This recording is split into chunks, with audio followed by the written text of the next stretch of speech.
कैसे आप सब। तो इस वीडियो में हम जानेंगे कि राष्ट्रगीत वंदे मातरम का 150 वर्ष पूरा हो गया है।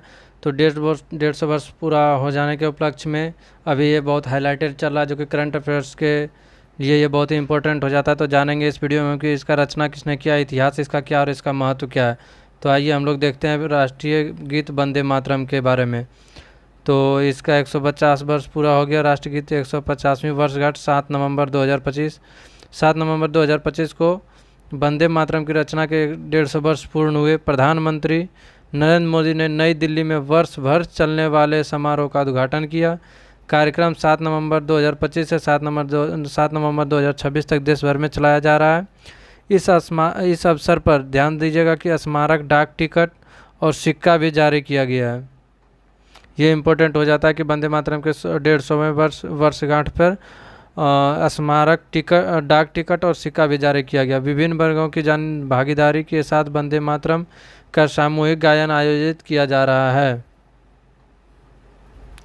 वंदे मातरम की रचना और इसकी उत्पत्ति के बारे में जाने तो लेखक बंकिम चंद्र चट्टोपाध्याय, ध्यान रखिएगा इनके जो लेखक थे वो बंकिम चंद्र चट्टोपाध्याय थे। रचना की तिथि 7 नवंबर 1875 अक्षय नवमी के दिन। भाषा संस्कृत एवं बांग्ला का मिश्रण है इसमें। प्रथम प्रकाशन 1882 में साहित्य पत्रिका बंग दर्शन में हुआ था। उपन्यास जो आनंद मठ के अंतर्गत प्रसिद्ध हुआ ये।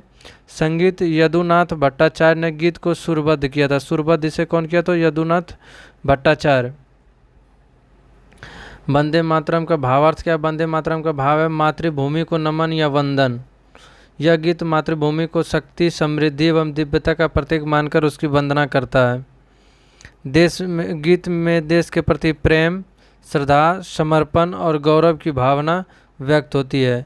इसी कारण वंदे मातरम भारतीय राष्ट्रीय आंदोलन का प्रेरणादायी अभिव्यक्ति भी बना। ऐतिहासिक पृष्ठभूमि देखें राष्ट्रीय आंदोलन में इसकी क्या भूमिका थी। तो 1896 में कलकत्ता में कांग्रेस अधिवेशन के दौरान पहली बार वंदे मातरम गाया गया। इसे रविन्द्रनाथ टैगोर ने गाया था।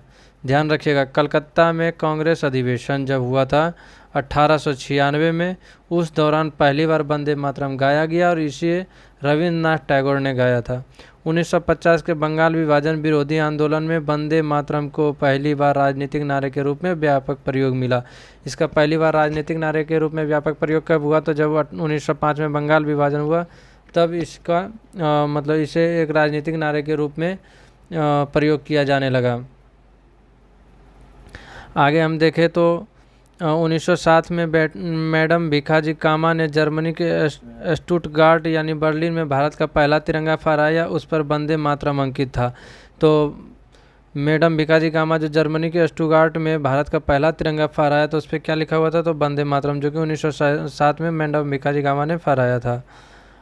आगे अगर हम देखें तो ऐतिहासिक घटनाक्रम 1909 से 1950 तक। 17 अगस्त 1909 मदन लाल ढींगरा को इंग्लैंड में फांसी दी गई। उनके अंतिम शब्द वंदे मातरम बताए जाते हैं। मदन लाल ढींगरा को जब इंग्लैंड में फांसी दिया गया था तो उनका अंतिम शब्द वंदे मातरम था। 24 जनवरी 1950 संविधान सभा ने वंदे मातरम को राष्ट्रीय गीत का दर्जा दिया।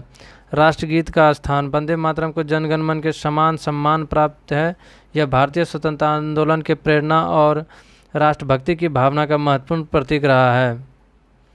यह केवल एक गीत नहीं, यह महत्व एवं प्रतीकात्मकता क्या है? तो यह गीत नहीं बल्कि भारतीय स्वतंत्रता आंदोलन की आत्मा और प्रेरणा का प्रतीक है। इसने अनेक स्वतंत्रता सेनानियों में राष्ट्र प्रेम और संघर्ष की भावना मजबूत किया। यह भारत की एकता, अखंडता, सांस्कृतिक गौरव का प्रतीक माना जाता है। मातृभूमि के प्रति असीम प्रेम, श्रद्धा और समर्पण का भाव जगाता है। राष्ट्रीय चेतना और स्वतंत्रता आंदोलन के इतिहास को समझने में इसका विशेष महत्व है। बांग्लादेश का राष्ट्रगान। आधुनिक बांग्लादेश का राष्ट्रगान आमार सोनार बांग्ला है। इसे रविन्द्रनाथ टैगोर ने 1906 में बंगाल विभाजन के विरोध में लिखा था। यह गीत बांग्लादेश के बंगाली पहचान तथा 1971 के मुक्ति संग्राम का प्रतीक बना। बाद में इसे बांग्लादेश के राष्ट्रगान के रूप में अपनाया गया। ये एक अलग से फैक्ट इसमें डाला गया है। अगर हम वंदे मातरम की बात करें तो वंदे मातरम में एक फैक्ट ऑफ ये इसमें जोड़ लीजिएगा कि वंदे मातरम में जो है कुल कितने हैं? कुल 6 छंद हैं और ये 6 छंद जो हैं टोटल को गाना अनिवार्य कर दिया गया। यानी कोई भी अगर जब इस तरह से सरकारी कार्यक्रम होता है, जैसे कि स्वतंत्रता दिवस मनाया गया, तो इसमें वंदे मातरम का जो कुल 6 छंद है, पूरे 6 छंद को गाया गया था। तो इसी तरह से जो इम्पोर्टेंट वीडियो रहेगा, धीरे धीरे करके हर एक इम्पोर्टेंट टॉपिक पे हम वीडियो लाते रहेंगे। अभी आप देख लीजिए, बंकिम चंद्र चट्टोपाध्याय का एक संक्षिप्त परिचय देख लीजिए। इनका जन्म 26 जून 1838 कांठलपाड़ा गांव 24 परगना पश्चिम बंगाल में हुआ। उन्होंने 1865 में अपना पहला बांग्ला उपन्यास दुर्गेश नंदनी लिखा। वंदे मातरम के रचयिता के रूप में उनका भारतीय राष्ट्रवाद के इतिहास में विशेष स्थान है। उन्हें राय बहादुर तथा CIE Companion of the Most Eminent Order of the Indian Empire जैसी उपाधियां भी प्राप्त हुई। परीक्षा उपयोगी तथ्य के अंतर्गत अगर हम देखें तो वंदे मातरम का रचना बंकिम चंद्र चट्टोपाध्याय, रचना तिथि 7 नवंबर 1875, प्रथम प्रकाशन 1882 बंग दर्शन में, उपन्यास आनंद मठ, संगीत यदुनाथ भट्टाचार्य, 1896 में कांग्रेस का अधिवेशन कलकत्ता में पहली बार गाया गया। 1905 में बंगाल विभाजन विरोधी आंदोलन में राजनीतिक नारा के रूप में उभरा और 24 जनवरी 1950 को राष्ट्रीय गीत का दर्जा प्राप्त हुआ।